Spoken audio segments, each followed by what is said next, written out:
आप सभी को सकट चौथ की हार्दिक शुभकामनाएं।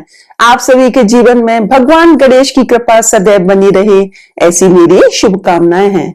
मैं डॉक्टर मनीषा शर्मा आप सबका हृदय से स्वागत करती हूं। आज की इस वीडियो में मैं सकट चौथ की विस्तृत जानकारी दूंगी। सकट चौथ कब मनानी है, यह चतुर्थी तिथि कब शुरू होगी, कब समाप्त होगी, चंद्रमा को अर्घ देने का समय क्या है और आज के दिन हम कुछ ऐसे कार्य कर सकते हैं जिससे भगवान गणेश की हमको कृपा प्राप्त हो सके। तो चलिए अपने इष्ट देव को प्रणाम करते हुए आज की वीडियो का शुभारंभ करते हैं। हिंदू पंचांग के अनुसार प्रत्येक वर्ष माघ माह के कृष्ण पक्ष की चतुर्थी तिथि को सकट चौथ का व्रत रखा जाता है। इस चौथ को कई कई जगह तिलकुट, माघी चतुर्थी, संकष्टी चतुर्थी आदि नामों से जाना जाता है। इस दिन विघ्नहर्ता भगवान गणेश की पूजा और व्रत किया जाता है। महिलाएं अपनी संतान की दीर्घायु और उनके अच्छे स्वास्थ्य के लिए भगवान गणेश के निमित्त इस व्रत को धारण करती हैं। और जो विघ्नहर्ता भगवान गणेश है वो सभी विघ्नों को हरने वाले हैं। संकष्टी चतुर्थी का अर्थ क्या है? देखिए, संकष्टी चतुर्थी का अर्थ है संकटों को हरने वाली चतुर्थी। तो जो भी आज के दिन भगवान गणेश की थोड़ी सी भी पूजा और अर्चना कर लेता है, भगवान गणेश उसके जीवन में सुख, सौभाग्य, आरोग्य सब कुछ प्रदान कर देते हैं। जैसा कि हम सभी जानते हैं कि गणेश चतुर्थी जो होती है वो भगवान गणेश को ही समर्पित है। हर महीने चतुर्थियां तिथि आती हैं, एक कृष्ण पक्ष की और एक शुक्ल पक्ष की। तो देखिए, जो कृष्ण पक्ष की चतुर्थी तिथि होती है उसे हम संकष्टी चतुर्थी कहते हैं और जो शुक्ल पक्ष में चतुर्थी तिथि आती है उसको हम विनायक चतुर्थी व्रत बोलते हैं। इसमें क्या होता है, देखिए, संकष्टी चतुर्थी में हम भगवान गणेश के निमित्त व्रत रखते हैं और रात्रि में चंद्रमा को अर्घ देने के बाद ही अपने व्रत का पारण करते हैं। सकट चौथ का क्या महत्व है? देखिए, ऐसी मान्यता है कि आज के ही दिन भगवान गणेश ने अपने माता पिता की 7 परिक्रमा की और इस तरह से परिक्रमा करके अपनी ज्ञान तथा बुद्धि का परिचय दिया। तो इस दिन जो भी बच्चे अपने माता पिता का सम्मान करते हैं और माताएं अपने बच्चों के लिए जो व्रत रखती हैं, तो भगवान गणेश दोनों को ही अपना आशीर्वाद प्रदान करते हैं। इसलिए सकट चौथ का विशेष महत्व है। भगवान गणेश बुद्धि के दाता हैं। तो आज के दिन सभी महिलाएं, देखिए, कई जगह निर्जला व्रत रखा जाता है और कई जगह पूजा सूर्योदय के बाद हमने पूजा करी और भगवान सूर्य को अर्घ देने के बाद, गणेश जी की पूजा करने के बाद व्रत को खोल लिया जाता है। तो जैसा भी आपके घर की परंपरा हो, आप उसी के अनुसार अपने व्रत को रख सकते हैं। चलिए अब जानते हैं कि चतुर्थी तिथि कब शुरू हो रही है। देखिए, चतुर्थी तिथि 29 जनवरी को सुबह 6:10 से शुरू हो रही है और इसका समापन 30 जनवरी को सुबह 8:54 पर होगा। तो उदय तिथि के अनुसार कह लीजिए, और इसमें रात्रि में चंद्रमा को अर्घ दिया जाता है। तो चंद्रमा को अर्घ देने का जो समय है उसके हिसाब से भी चतुर्थी तिथि का व्रत हम 29 जनवरी को रखेंगे। अब हम पूजा का शुभ मुहूर्त जानते हैं। देखिए, 29 जनवरी को प्रातः पूजा का शुभ मुहूर्त है, जो अमृत मुहूर्त है, सर्वोत्तम मुहूर्त है, वो 7:11 से लेकर के 8:32 तक है। दूसरा शुभ मुहूर्त है 9:11 से लेकर 11:14 तक का है। शाम के समय का जो मुहूर्त है वो 4:37 से लेकर के शाम के 7:37 तक का है। अब जानते हैं कि चंद्रमा को अर्घ देने का समय क्या है। देखिए, आज के दिन चंद्रमा का निकलने का जो समय है वो 9 रात्रि के 10 मिनट तक का है। तो आप इस समय चंद्रमा को अर्घ्य प्रदान करेंगे और इसके बाद अपने व्रत का पारण करेंगे। अब मैं आपको पूजा विधि बताती हूँ। देखिए, सभी व्रत में जैसे कि हम लोग ब्रह्म मुहूर्त में उठते हैं तो जल्दी आपको उठना है सूर्योदय से पहले। इसके बाद आपको स्नान करना है। आज स्नान के जल में आप गंगा जल और तिल का इस्तेमाल करेंगे। इसके बाद भगवान सूर्य को अर्घ्य प्रदान करेंगे। भगवान सूर्य को अर्घ्य प्रदान करने से जीवन में सुख, सौभाग्य और आरोग्य प्राप्त होता है। तो भगवान सूर्य को जब अर्घ्य प्रदान करें उसमें भी आप तिल का इस्तेमाल करें। इसके बाद आप अपने मंदिर में आकर या तो देखिए, जब अगर आपके पूजा स्थान में जगह है तो वहीं पे आप पूजा कर सकते हैं, नहीं तो आज के दिन आप एक चौकी भी स्थापित कर सकते हैं। चौकी आप सुबह के समय में भी लगा सकते हैं और शाम के समय में भी चौकी लगा सकते हैं। तो आप एक चौकी पर पीला या लाल कपड़ा बिछाइएगा। इसके बाद भगवान गणेश की मूर्ति या तस्वीर जो भी हो आपके पास, उसको स्थापित करिएगा। आज के दिन भगवान गणेश की यदि मूर्ति है तो आप उसको स्नान कराएंगे पंचामृत से, स्वच्छ जल से, और उसके बाद यदि तस्वीर है तो आप उसमें गंगा जल के छींटे लगाइएगा। इसके बाद भगवान गणेश की विधिवत पूजा अर्चना करनी है।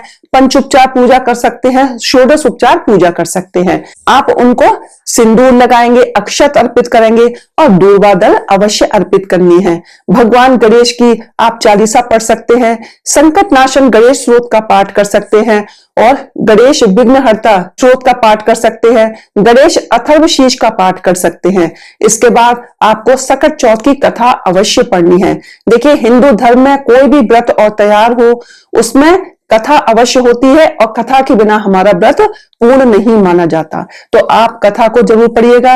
इसकी कथा मेरे चैनल पर उपलब्ध है, आप वहां से उसको सुन सकते हैं। इसके बाद आरती करनी है और आरती के बाद आपको अपना क्षमा याचना मांगनी है। भगवान के भोग में आप पंच फल रखिएगा, पंच मेवा रखिएगा और तिल के लड्डुओं का भोग लगाइएगा।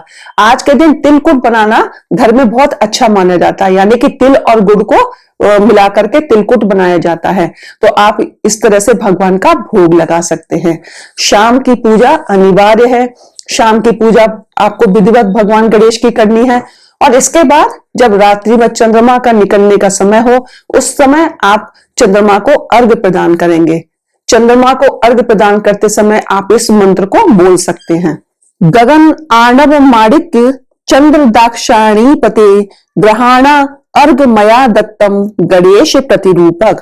गगन रूपी समुद्र के माणिक चंद्रमा, दक्ष कन्या रोहिणी के प्रियतम गणेश के प्रतिबिंब, आप मेरा ये अर्घ स्वीकार करें। और इसके बाद भगवान गणेश से अपने घर परिवार की खुशहाली के लिए प्रार्थना करें।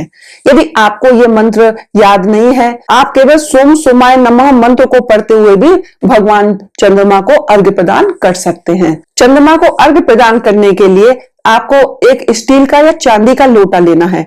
उसमें शुद्ध जल भरिएगा, जरा सा गंगा जल डालिएगा, कच्चा दूध लीजिएगा, अक्षत डालना है, मिश्री के दाने डालने हैं, सफेद पुष्प डाल सकते हैं। इस तरह से आप चंद्रमा को अर्घ्य दीजिएगा। इसके बाद आप अपने व्रत का पारण कर सकते हैं। तो चलिए आज जानते हैं कि आप आज के दिन कुछ विशेष कार्य क्या कर सकते हैं जिससे आपको और भी अच्छा फल प्राप्त हो सके। देखिए, ऐसा माना जाता है कि आज के दिन गाय को या हाथी को आप गुड़ खिलाएं तो बहुत ही शुभ फल प्रदान होता है, क्योंकि गाय में 33 कोटि देवी देवता निवास करते हैं। आज आप जब पूजा करें तो पूजा के समय अपनी चौकी पर एक तांबे के लोटे में गंगा जल भरकर उसमें एक सुपारी रख सकते हैं और इस तरह से उस जल को वहीं रखा रहने दें। इससे ऐसा कहा जाता है कि घर में सकारात्मक ऊर्जा आती है। आज के दिन यदि आपको स्वास्थ्य में कोई विशेष परेशानी है या आपके बच्चों का स्वास्थ्य सही नहीं है, तो आज के दिन आप भगवान गणेश को एक पान के पत्ते पर स्वास्तिक बनाकर आप उनको प्रदान करिएगा।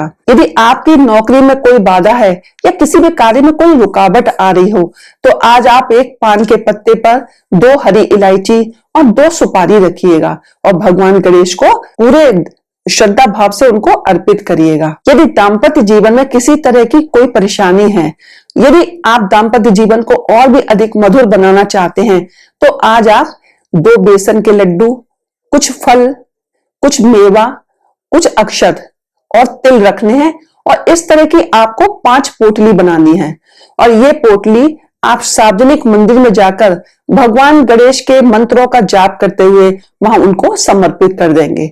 ये बहुत फलदायी है, आप इस कार्य को आज कर सकते हैं। भगवान को सिंदूर आपको अवश्य लगाना है।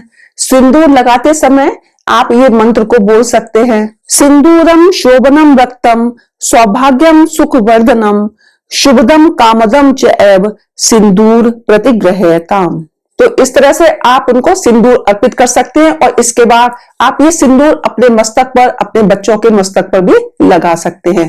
देखिए, भगवान गणेश की पूजा करने से जो बुध ग्रह हमारी कुंडली में यदि अशुभ प्रभाव देते हैं तो वो शुभ फल प्रदान करने लगते हैं। आज के दिन आप भगवान गणेश को शमी के पत्तों को भी जरूर अर्पित करिएगा।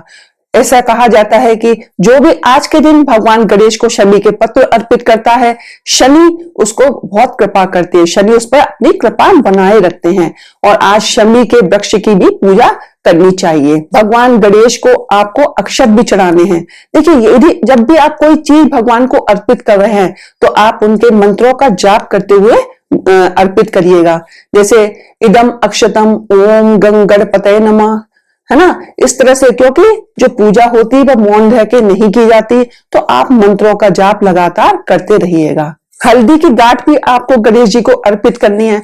आज बच्चों के हाथ से मंदिर में तिल का दान जरूर करवाना चाहिए। आपको आज के दिन दान भी अवश्य करना है। 10 महादान बताए गए हैं, जैसे अन्न का दान, वस्त्र का दान, है ना, तिल का दान, गुड़ का दान, स्वर्ण दान, चांदी का दान, रत्नों का दान, नमक का दान, शक्कर का दान। तो आप इनमें से जो कोई भी दान कर सकते हैं। जिस चीज को भी आपके पास जो चीज उपलब्ध है उसका आप आज के दिन दान करिएगा। विद्यार्थी आज के दिन भगवान गणेश के मंत्रों का जाप अवश्य करें।